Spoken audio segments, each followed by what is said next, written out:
Heaven and Earth. 400. Aurelius thought people make a lot of mistakes. He had also made something in his own life.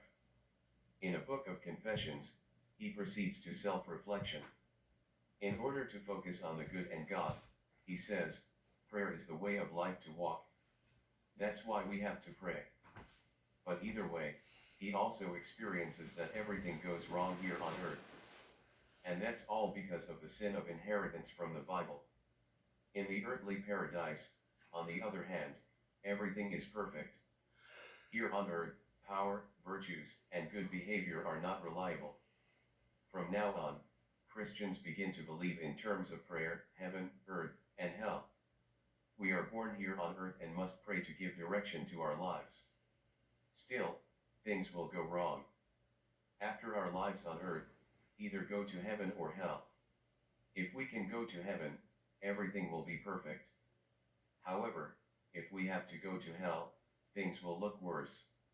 A second great work by Augustine, consisting of 22 books, is titled The City of God and describes the faith of the time. The first people, the fall, the flood, the last judgment.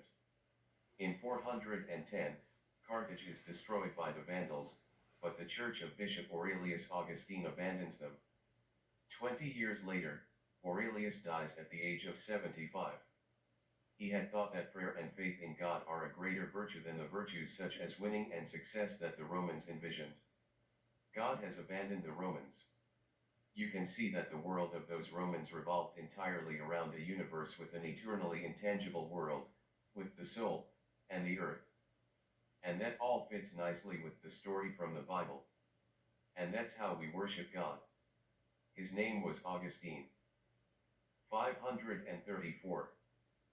Justinian was emperor and had the Church of Supreme Wisdom built in 6 years in the capital of his Eastern Roman Empire.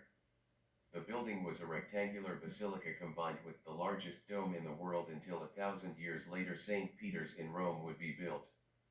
But the state coffers were empty. Justinian had legislation simplified and in 534 his codex was written. Meanwhile, the Eastern Roman Empire reached its territorial peak as it encompassed the entire eastern side of the Mediterranean Sea, including Italy and Algeria. 550. Benedict went to school in Rome, but then he retreated to nature and began to lead a different existence. In 529 he founded a monastic order in Monte Cassino. Until the end of his life in 550, he wrote to the rules of life that he believed monastics should follow. In essence, it was about a monk having to live very humbly. He certainly shouldn't have thought big of himself. Praying and working, that was there to do in life. The abbot was the absolute boss of the monastery and everything had to be asked of him. All possessions were of course shared in the monastery and there was living according to a strict daily schedule. The quantity and type of food was recorded with excess excluded. People had to shut up at dinner. Only the abbot was allowed to communicate something briefly. The type of clothing that was worn was also recorded and even that one had to wear these clothes at night. Being allowed to take a bath was a pleasure reserved for the older monks. His name belonged to Nursia. 622. Muhammad went for a walk and 114 times he received a revelation from God. He married when he was 25 and in 622 he moved to Mecca where he died in 632. By now he had founded Islam and after his death his descendants led Islam. But after several decades, some felt that even people who had been elected by the community but who did not descend from Muhammad could become leaders. They became Shiites. Others disagreed and became Sunnis. Either way, the expansion of Islam was spectacular. In the 100 years since Muhammad's death, the Arabian Peninsula, Jordan, Israel, Syria, Lebanon, Iraq, Iran, Egypt, Libya, Tunisia, Algeria, Morocco, Spain, Portugal, and France were captured as far as the Seine. Europe is often presented with a Christian culture, but that should not make you forget that Islam has been part of the culture of the Iberian Peninsula for 700 years. From the new millennium, Islam came to India and from the 12th century to Malaysia and Indonesia. 732. Charles was a king of the Franks in France. In his time, Islam had come all the way to the Loire in France through the Moorish armies from its inception in Mecca in 100 years. Charles studied the Moorish armies. They were professional soldiers. The Franks only had farmers who were only available after harvest. Charles changed those things. In 732, the Moorish armies approached the Loire River near Tours and Poitiers. It has come to a great battle there with the Franks under their King Charles, with the Franks finally stopping the procession of the Moors. His grandson was nicknamed Charlemagne the Great. Charles himself was nicknamed the Hammer. 762. Al-Mansur was related to Muhammad. Islam was in full expansion. They had already conquered Egypt, Libya, Jordan, Syria, Iraq, and Iran after the Arabian Peninsula, and decided to create a new city. The location had to be centrally located, and they ended up in a spot on the Tigris River. The name of the new town became Baghdad, and soon it would become the largest city in the world with 1 million inhabitants. The city was founded in 762. A house of wisdom was founded. Alchemy was the forerunner of chemistry, and people tried to turn stone into gold. Astronomy provided tables on the state of the planets, but the Earth has always remained the center of the universe. Medicine built on the Greek Galenus. Literature created the story of 1001 Nights. Once upon a time, there was a king who had been deceived by his wife. To avoid repetition, he decides to marry a virgin every night before bedtime and have her put to death the next morning. After some time he marries Scheherazade who, in order to escape her execution, decides to tell an exciting story that is not finished at the end of the night. She lasts 1001 nights and gives the king some children. When the stories finally come to an end, the king has come to love her so much that he pardons her and that she may become his final wife. 800. Charles was crowned Emperor of the Holy Roman Empire by the Pope in the year 800. His grandfather had stopped Islam by a victory near Poitiers on the Loire. The Carolingers have made the Western European country very Christian. Bibles were written, abbeys were founded, dioceses were created and bishops appointed. Charles had ordered to be selective in finding old books. Anything incompatible with the Bible was ignored. Epicurus was not copied. His name was the Great One. 970. Harold was king of Denmark. He still buried his father according to his Scandinavian faith, which included gods such as Odin, Freya, and Thor. But Harold himself was baptized around 970 Christian. It was somewhat under pressure from its southern great neighbor, the Holy Roman Empire, that Harold converted, and also because there was a lot of trade with Christian areas. After him followed even more Scandinavian kings and also the people. 100 years later, almost everyone in Scandinavia had become Christian.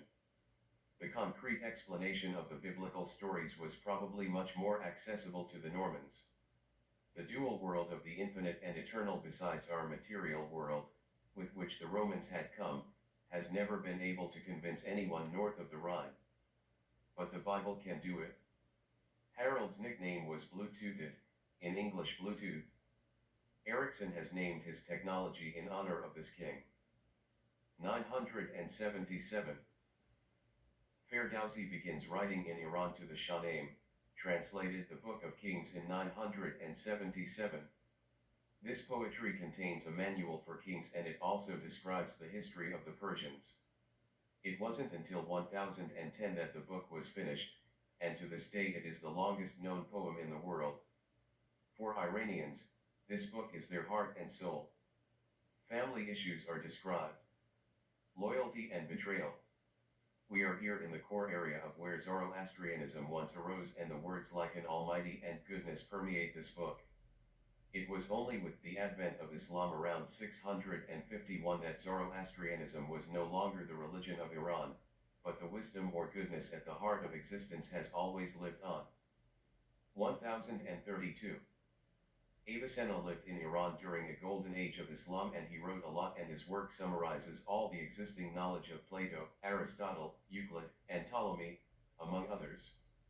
For centuries, his work would serve as a source of knowledge. He also wrote that he saw the planet Venus as a place on the sun. We don't know if he saw that. In 1032 there has been such a transition.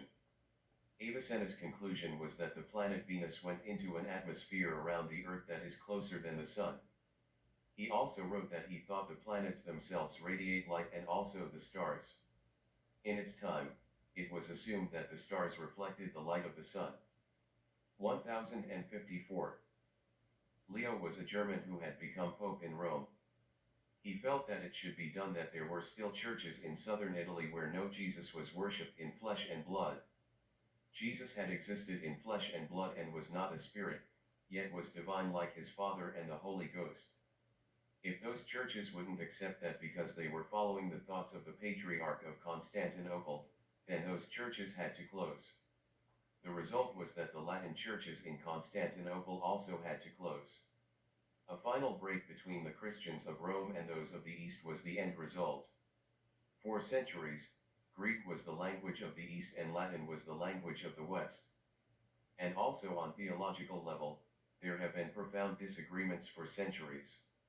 What a fundamental break! Islam already dominated the East at that time. Allah is everywhere, He is all-powerful and eternal. While Jesus had to be flesh and blood, the story of the Bible had to be concrete. 1099. Godfrey was a knight from the north of France. He was one of the leaders of the First Crusade. They wanted to help the Byzantine Empire against the Muslims and attack Jerusalem in 1099. After the victory, Godfrey became king there, but he did not want to wear a golden crown in the land where Jesus had carried a crown of thorns. Ulion's name was his. 1250. Someone who preferred to remain unknown wrote a story about a cunning fox named Reynard. He had many sins on his plate, which is why he had to be tried at the court of King Nobel. All the animals complained to the king, but Reynard wisely stayed away. Then the king sent all kinds of animals to pick up Reynard. But each time they failed in their setup because Reynard outsmarted them by always exploiting their own weaknesses. When the bear came, Reynard told him he knew a place where there was a lot of honey. And so the bear got its head stuck in a tree stump and Reynard was able to escape. Eventually he was arrested and taken to King Nobel. There he told Nobel's wife about a very large treasure trove of diamonds and gold. He'd tell me where it was hidden if they released him. Then Nobel had to release him at the urging of his wife. Reynard told me where the treasure was hidden and disappeared, but they never found the treasure. The story of Reynard the Fox originated around the year 1250 in the Oise land near Antwerp. From then on, it has become real-world literature. Moral of the story: those who come to arrest you for sinning are equally guilty of the same sins. 1258. Genghis had become the only leader of the Mongolian people in 1206. He felt that one leader was better than a group of leaders, and he put his team together on the basis of skills and not on the basis of pedigree.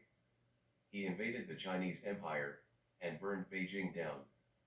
After his death in 1227, his descendants take over. The Mongol Empire would be 4 times the size of the Persian Empire and twice the Roman Empire. Trade routes opened up to the west, and so uncles from Marco Polo ended up in China, where the son of Genghis had become emperor. Marco Polo himself would also use these trade routes, and he has written a nice travelogue about them. One of Genghis' grandsons, named Hulagu, destroyed Baghdad in 1258. Not only was the whole city, including the House of Truth, abandoned, but because even the canals of the fields for agriculture were destroyed, the whole region was abandoned. In the west, the Khan's empire did not survive, but in China they ruled for some time. The destruction of Baghdad marked the end of a golden age of Islamic culture. His name was Khan.